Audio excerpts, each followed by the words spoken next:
Get out of this pool right now, you dirty black man. That's how my neighbor, the HOA president, welcomed me to my backyard pool. Comment below if you've ever witnessed racism this blatant in your neighborhood.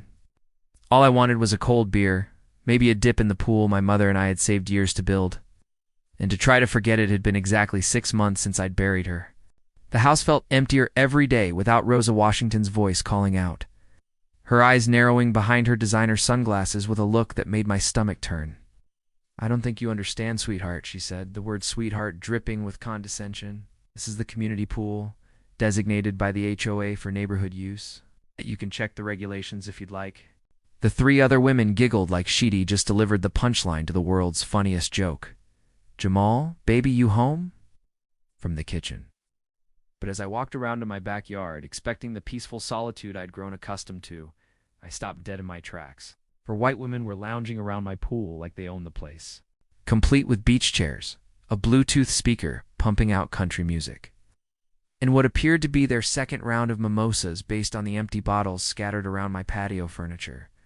Yes, the pool I paid to build on my property with all the proper permits and registrations, who lived 3 houses down and had somehow appointed herself the neighborhood's unofficial sheriff, didn't even look up when I approached. She was a sharp-featured woman in her mid-40s, always impeccably dressed even for pool lounging, with the kind of confidence that came from never being told no. For 3 solid weeks, she and her friends had been treating it like their personal country club, bringing lawn chairs, coolers full of wine, and laughing as if I didn't exist. Brenda Martinez had already terrorized 12 families into leaving our neighborhood with her power-hungry HOA antics. Now she wanted me gone too. But this time, she'd picked on the wrong person, because the man she underestimated the most was about to teach her a lesson she'd never forget. Where are you watching this story from?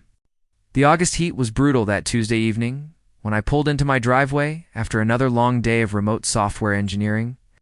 The woman I recognized as Brenda Martinez. "Excuse me, ladies," I said, keeping my voice as polite as my mother had taught me, "but this is my private pool. I'm going to need you to gather your things and head out." That's when Brenda finally looked up.